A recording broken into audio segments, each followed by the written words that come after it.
Good morning, traders. Joseph here from Eightcap. Welcome to this week's Outlook. So looking at the dollar, we can see we've had a bit of a gap lower this morning that comes after the G20.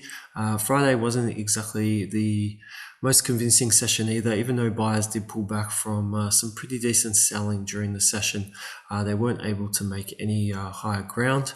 And so far this morning, we're seeing risk currencies performing the best at the moment. We're seeing the Aussie up 0.51%, the Euro up 0.24%, and the Pound up 0.25%.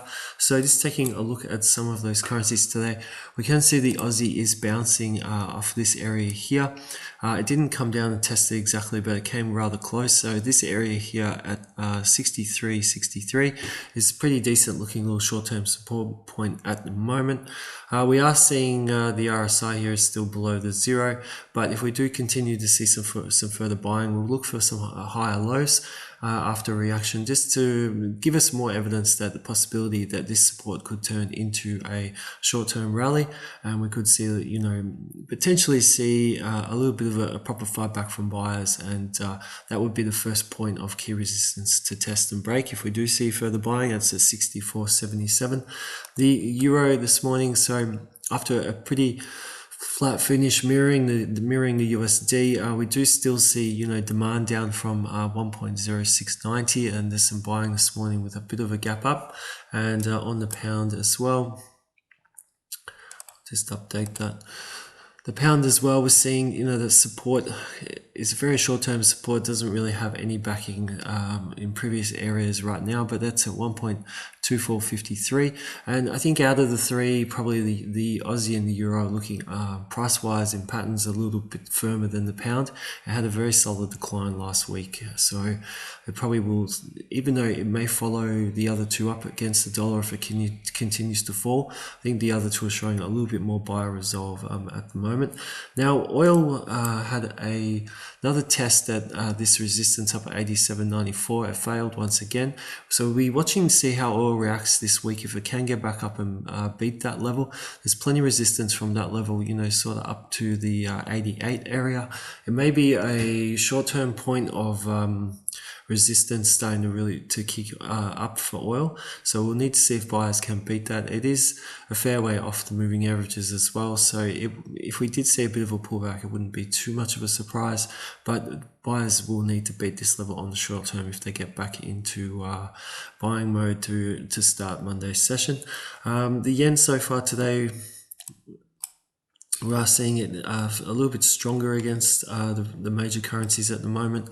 The Aussie yen is showing pretty decent support here from 93.78, and the Euro is also set up a nice support point here from 157.14, and the pound also has support in play from around this area at 183.50, and the dollar yen, we've seen a bit of a gap lower to start the session this week. There is some support here at 146.66, but there is resistance here at 147.82.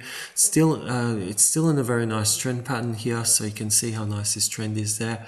It's still showing signs of a normal, higher low and higher high pattern here. So we'd like to see if this level here can remain as demand, and if we will see new buying come back into the market to see if this trend structure will continue, and if we can see a break of this resistance setting up a new higher high. I think the worry will be if it gets back up here and fails and then comes back down. That could be starting to tell us that buy momentum on the short term could maybe waning and may not be as firm as thought. So we'll need to see that next test up to see where it can get to. Some of the other indexes at the moment, we're seeing slight gains on the US 30, the Nasdaq, NDX 100, and the S&P. The US 2000, the Russell is also up by 0.13%. So if we look at the US 30, we can see this higher low here. I think the next test will be if buyers can get going.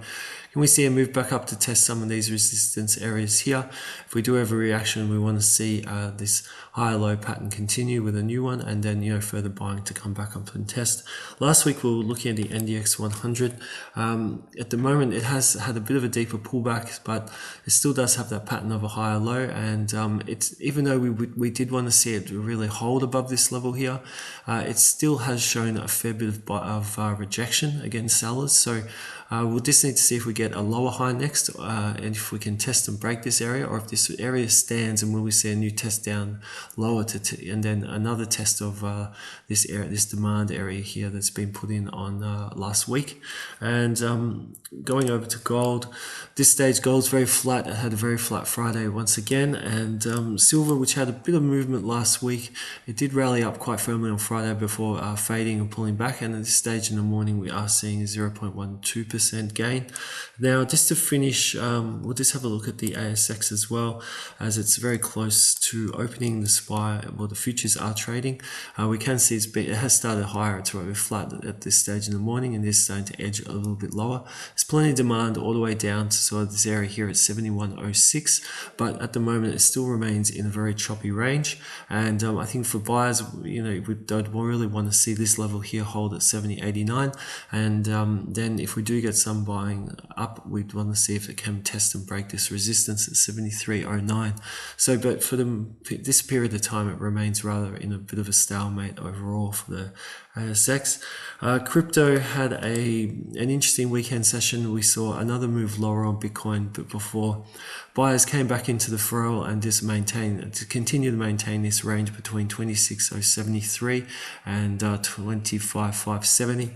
It wasn't as certain as, you know, Bitcoin showed a bit more certainty than other coins. So we can see Canando here did have a break lower, and it did get a little bit close to testing this 0.24 low. It did finish on the weekend with a low of 24.27. It is a bit of a breakout as well. So this trend structure down does look like it's trying to continue. It's just being caught up here in a little bit of previous demand, and we have seen on a few occasions these levels have been bought up at, and we can see again on this low. But I think now buyers really need to expand on those rejection points and see if they can get back up and test or break this area. If that doesn't occur, we may see sellers have another test at this low. We'll just need to see if overall which way the money's going in crypto today and tomorrow.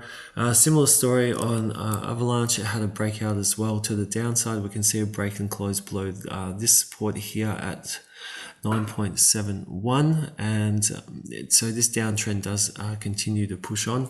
And Ripple as well is sitting rather flat, just in very similar to the other coins. It has a lot of support down at that 0.488 area, but there's resistance here, and there's still a bit of threatening going on. So this entire move here looks like it is still under a bit of pressure. So we'll see if buyers can hold on to this, but it does look like a bit of a descending triangle in the downtrend, which normally can be continuation patterns lower. So we'll see if sellers can force a breakout, or if buyers can continue to hold this support and they can drive another move up to maybe try and test this resistance at 53.